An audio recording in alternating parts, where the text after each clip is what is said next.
তো IELTS real exam scenario নিয়ে আজকে আমরা একটু কথা বলবো। তো রিয়েল এক্সাম সিনারিও মিনস আপনার এক্সামে যাওয়ার পরে কি হয় না হয়, আসলে আমরা অনেকেই জানি বা এক্সামে কি নিতে হয়। সো ফার্স্টে হচ্ছে এক্সামে যে জিনিসগুলো নিতে হবে আপনাকে, সেটা হচ্ছে ফার্স্টে মাস্ট নিতে হবে আপনাকে একটা পাসপোর্ট। হ্যাঁ, তো একজন আমাকে প্রশ্ন করছিলেন যে ভাইয়া ক্যালকুলেটর নেওয়া যাবে কিনা। তো ক্যালকুলেটর বলতে আপনি কি পরীক্ষাতে ব্যান্ড স্কোরটা ইয়ে করে আসবেন, মানে দেখে আসবেন জাস্ট ফর ফান? হ্যাঁ, একটু মনে পড়লো, ক্যালকুলেটর নেওয়ার দরকার নেই, আপনি জাস্ট পাসপোর্টটা নেবেন আর হচ্ছে তারা পেন্সিল এবং আপনাকে ইরেজার এবং শার্পনার দিয়ে দিবে। বাট এটা আসলে খুব কোয়ালিটিফুল না। সো আমার সাজেশন থাকবে আপনি নিজে পেন্সিল নিয়ে যাবেন, এটলিস্ট 3 থেকে 4টা পেন্সিল নেবেন। ডিফারেন্ট টাইপের পেন্সিল নিতে পারেন বা সেম টাইপের পেন্সিল নিতে পারেন, আপনার ইচ্ছা। তারপরে হচ্ছে একটা ইরেজার নেবেন আপনার যেটা ভালো কোয়ালিটির মনে হয়, এবং একটা ভালো কোয়ালিটির শার্পনার, ঠিক আছে? Because it saves your time. হ্যাঁ, আপনার সময় বাঁচাতে হবে। আচ্ছা, নেক্সট যে জিনিসটা আপনার লাগবে সেটা হচ্ছে আপনি পরীক্ষাতে একটা রিপোর্টিং টাইম থাকে, স্পিকিং এর ক্ষেত্রেও থাকে এবং LRW মানে লিসেনিং, রিডিং, রাইটিং এর ক্ষেত্রেও থাকে। রিপোর্টিং টাইমের আগে যাবেন, ঠিক আছে? আমরা আস্তে আস্তে একটু আগের দিকে যাচ্ছি, ঠিক আছে? আচ্ছা, পরীক্ষার আগের দিন অবশ্যই যথেষ্ট পরিমাণ এডিকুয়েট স্লিপ এনশিওর করতে হবে, যে আপনি আসলে ইনাফ ঘুমাচ্ছেন। পরীক্ষার আগের দিন আপনি রিল্যাক্সড ছিলেন। পরীক্ষার আগের দিন ইংরেজি পড়ে তো আর একদিনে একদম মানে 7, 8, 9 তুলে ফেলতে পারবেন না।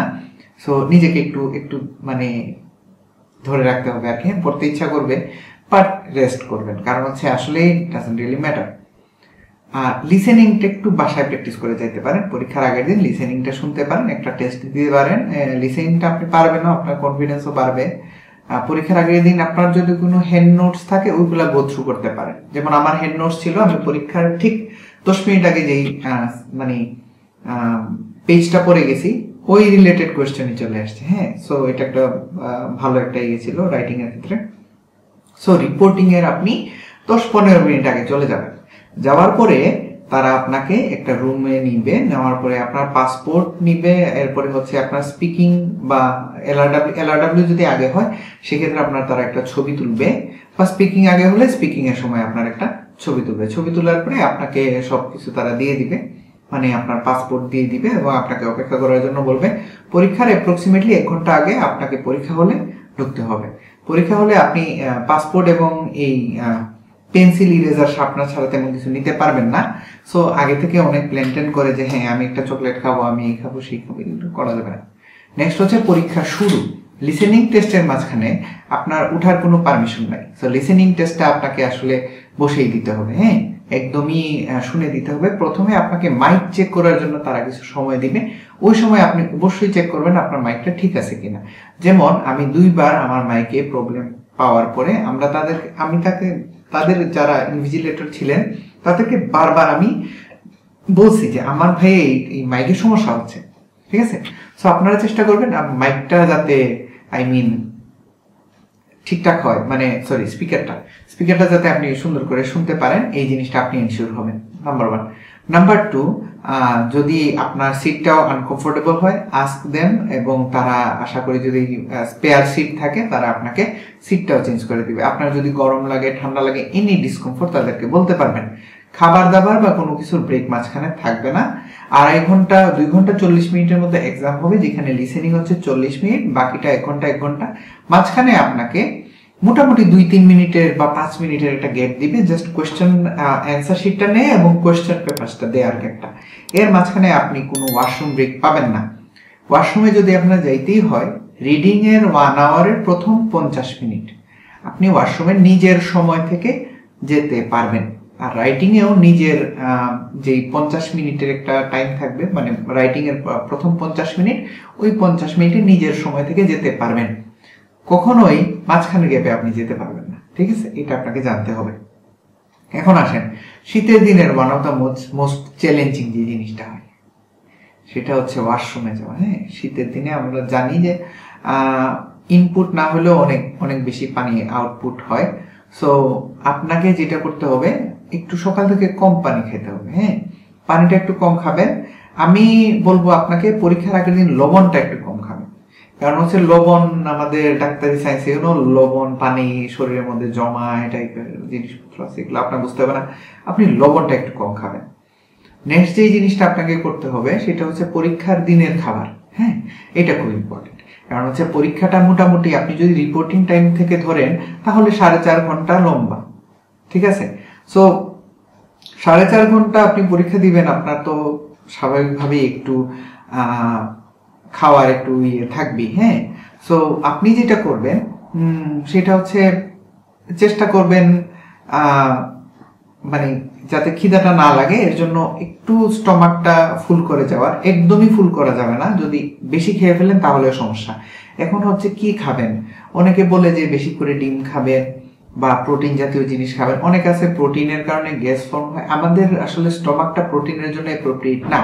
সেই ক্ষেত্রে আমি আপনাদেরকে বলবো যাদের প্রোটিনের কারণে মানে অ্যাবডোমিনাল ডিসকমফোর্ট বলি আমরা, যেটা হচ্ছে আপনার পাচন ক্রিয়ায় কোনো ধরনের ব্যথা বা এর সমস্যা যদি আগে হিস্ট্রি থাকে দুধ ডিম খাওয়ার পরে, সেই ক্ষেত্রে আমি আপনাদেরকে সাজেস্ট করবো এসব পরিহার করেন এবং জাস্ট আপনি বয়েল ফুড খান। হ্যাঁ, উইদাউট এনি অয়েল এন্ড মশলা বয়েল ফুড খান। আমার মনে আছে আমি 3বারই মেবি পরীক্ষাতে গেছিলাম, জাস্ট সিদ্ধ ভাত, ঠিক আছে, just rice and mashed potato, that's it. আমি আর কিছু খাইনি সাথে, এবং মোটামুটি আমার ভালোই হয়েছে। বাট একবার একটু হাংরি ফিল হয়েছিল।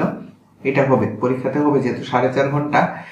এর জন্য আপনাকে যেটা করতে হবে, পরীক্ষার 1 সপ্তাহ আগে থেকে এই সময়টা মানে 12টা, মোটামুটি 12টা থেকে আপনি এক্সাম হলে ঢুকবেন, 1টার দিকে আপনার পরীক্ষা শুরু হবে, 5টার মধ্যে পরীক্ষা শেষ হয়ে যাবে।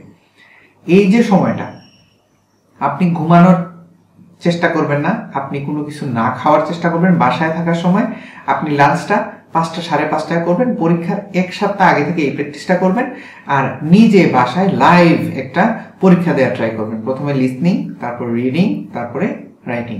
সো এটাই হচ্ছে মেইন এক্সাম। এখন আসেন, এছাড়াও আমাদের যে এক্সামটা হয় সেটা হচ্ছে স্পিকিং। অনেকদিন LRW স্পিকিং এর ডেট দিয়ে দেয়, সেক্ষেত্রে আসলে একটু কষ্ট হয়ে যায়। আবার অনেক সময় আগে স্পিকিং এর ডেট দেয়, অনেক সময় পরে স্পিকিং এর ডেট দেয়। এটা সম্পূর্ণ আপনার এক্সাম সেন্টারের ইচ্ছা, এটা আসলে কারো কোনো এটাতে কোনো মানে ইয়ে নাই। সো স্পিকিংটা আপনারা চেষ্টা করবেন যে একদম মাইন্ড ফ্রেশ করে পরীক্ষার আগে একটু লাইট নাস্তা করেই চলে যাবার, কারণ খুব একটা রিপোর্টিং টাইমের পরে খুব একটা বেশি সময় নেয় না। অনেক সময় আমি লাস্ট টাইম যখন পরীক্ষা দিলাম, যাওয়ার সাথে সাথে একটু মানে ঢুকাই দিল ভিতরে, বললো যে ভাই কেউ তো আসে না, আপনি দিয়ে দেন। তো আমি দিয়ে দিছি। অনেকের জন্য এটা একটা খুব বেশি টেন্সড একটা ইস্যু হইতে পারে। তো আপনারা এর জন্য মেন্টালি প্রস্তুত থাকবেন দেখে জিনিসটা বলা। প্লাস হচ্ছে স্পিকিং এর ক্ষেত্রে যেটা হচ্ছে সবচেয়ে ইম্পর্টেন্ট, ফ্লুয়েন্সিটা মেনটেন বা ধরে রাখা। সো পরীক্ষার আগের দিন চেষ্টা করবেন কথা বলার। পরীক্ষার দিন কোন কথা বলবেন না, শুধু শুনবেন। কারণ হচ্ছে পরীক্ষার দিন যদি আপনি কথা বলেন বেশি, যেমন হচ্ছে আমি যদি লং টাইম ক্লাস নেই, লাস্টের ক্লাসে দেখা যাচ্ছে আমার ব্রেনটা একটু স্লাগিশ হয়ে যায়, মনে হয় যে না আমি আসলে আর পারতেছি না, বা আমার ক্লাসটা ওই লেভেলের কোয়ালিটির হচ্ছে না। So I feel guilty about it. So আপনার চেষ্টা থাকবে পরীক্ষার দিন কথা কম বলা, শোনা। সো আপনি আপনার যাদের সাথে পরীক্ষা পড়বে তাদের সাথেও গল্প করতে পারেন, এইভাবে মানে তাদেরকে বলাতে পারেন, একটা হতে পারে। আরেকটা হচ্ছে আপনি হেডফোন নিতে পারেন।